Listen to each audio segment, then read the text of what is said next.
introduction. The MCU is dead and anime killed it. Now, I don't think the reason that the Marvel Cinematic Universe is beginning to decline is singularly due to the popularity of anime, and I will get into why I believe it's failing. However, anime can be seen as a medium through which people can find action content similar to Marvel's shows and movies. This video will be divided into sections. First, I will cover why Marvel is starting to decline, then explore the similarities between Marvel's media and the anime market. Lastly, I'll explain why I think anime has more of an appeal than Marvel in the current media landscape.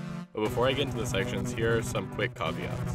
Obviously, the MCU is far from dead or ended. However, a significant decline in interest is impossible to deny. Also, obviously, anime is far from being a medium that is wholly focused on action like Marvel is. But some of the most popular anime, and some of my favorite, is fantasy action content akin to Marvel IP.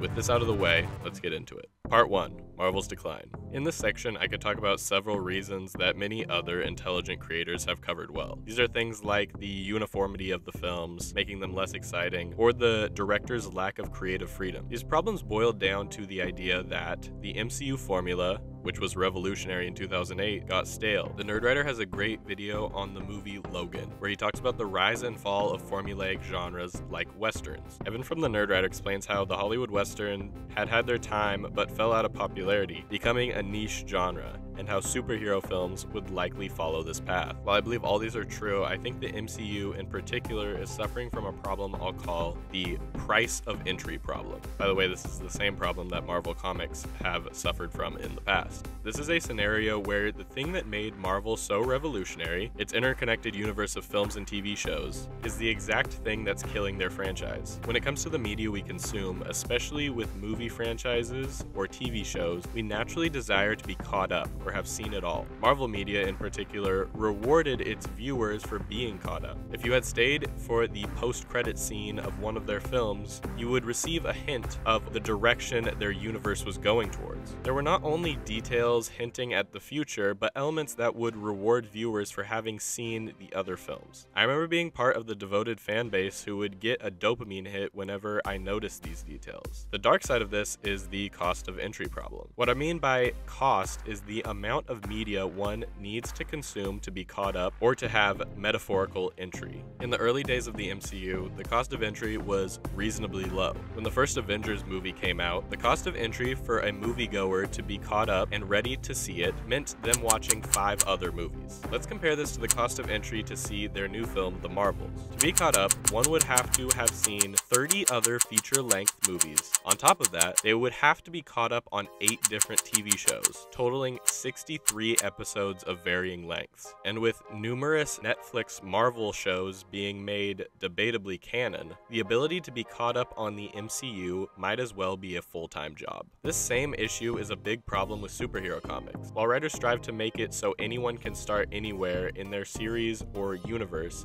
and be able to follow the story, one can't help but feel behind on the endless history of comics that precede it. The cost of entry problem, paired with the MCU's decline in quality, lack of originality, and myriad other issues, are all reasons that the MCU is on a downhill trajectory. Part 2. The MCU and anime. As I previously mentioned, there are plenty of ways in which anime and MCU films differ. I'm not arguing that they are the same, but that specific action-centered anime could replace the MCU for some as it becomes less and less popular. The similarities between anime and the MCU start with their adaptation process. MCU films are adapting the decade-spanning universe of Marvel comics that have come out since the company was started in 1961. Anime is also being adapted from comic books known as manga. The MCU is aligned with the genre of shonen, which are typically comics targeting a young male demographic. Examples of shonen comics would be Death Note, Demon Slayer, or Jujutsu Kaisen. Like Marvel comics, much shonen manga features an ensemble cast of action heroes. While most manga and most anime have a single main character, they often expand the universe and aren't afraid to focus on the perspectives of those around them. In many shows, the main character is far from being the fan favorite, like in Attack on Titan, where characters like Levi are much more beloved than the protagonist Eren. Then there are the genre similarities. While the MCU's formulaic nature has dragged it down, their producers' willingness to make big swings between genres was one of the highlights of the production company. One of the most significant risks they took was in 2014 when they made Guardians of the Galaxy, a science fiction comedy set in space. That same description also fits the classic anime Cowboy Bebop. For every subgenre Marvel has occupied, there is also a comparable anime. The most significant shared genre is action, while the MCU has many shades and variations. All of their media is in the genre of action, and the sort of heightened fantasy action they feature is also ever present in anime. Part 3. Why anime is winning. This section will touch on many of the subjects of the last two sections, and why in each of those areas anime is better set up for success currently. Let's return to the cost of entry problem. While the MCU's widening interconnected catalog spans multiple films, shows, and genres, anime is more singular. For the most part, the shows and movies follow a single story. If you read the manga, you're gonna know the story in advance, but if you don't, that's fine too. In the same way you don't need to read Iron Man comics to enjoy Iron Man films, manga is not a necessity either. There is a more straightforward path through anime's stories. And the stories are separate. You can take what you want and leave the rest. The obvious difference between the MCU and anime is the live action versus animation divide. The critical and commercial success of the Spider-Verse series has done a lot of heavy lifting in showing American media consumers that the CGI Pixar approach doesn't have to be the only look of animation. It also is an example of animation's ability to tell mature stories catered towards adults. While they are PG movies that kids can enjoy, as an adult watching the story unfold, nothing seems dumbed down, and the tone and stakes are just as high as any film in the MCU. The same goes for anime, and when it comes to action, the best anime has to offer can be even better than live action. Like anything, one's taste in action is subjective. However, the freedom that animation gives its creators in conveying speed and power leads to much more expressive action. Anime can bend space and time and express so much. The better or worse binary aside, in animation there is just so much more creative freedom and potential for innovation in not only the action, but every other form of visual expression. The action in the MCU, especially at this point, doesn't excite me. Not only because a lot of it feels similar, but also because it feels very tame. In anime, the stakes can get even higher, the action can be more intense, and the tone can be even darker. This might be the biggest thing that makes anime so far ahead of the MCU in quality. This is because Marvel's owned by Disney, and Disney only makes things that children can enjoy. This isn't to say that there isn't anime made just for kids. There is. But there's also anime made just for adults. In recent years, the only superhero media that has stuck with me have been the ones that are allowed to have more adult-catered tones and themes.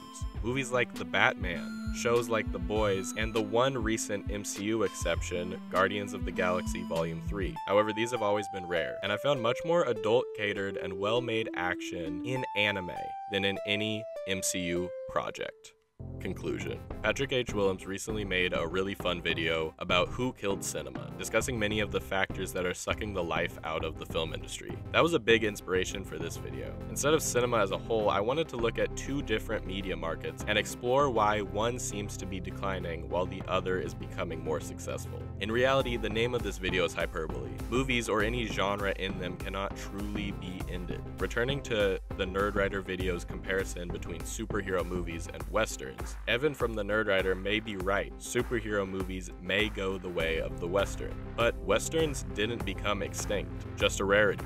Many other forms of art have risen and fallen in popularity. Paintings, for example, used to be the most popular form of art. Now they aren't. Does that mean paintings and painters don't exist? Of course not. In different terms, I do believe genres will end. Not through the genres dying, but through their borders being broken. Today, genres are already holding less and less meaning in artistic expression. Musical groups like 100 gecs exemplify this, as they blend as many genres together as possible into a bombastic and beautiful singular expression. Perhaps this freedom to combine genres is the future of all of art.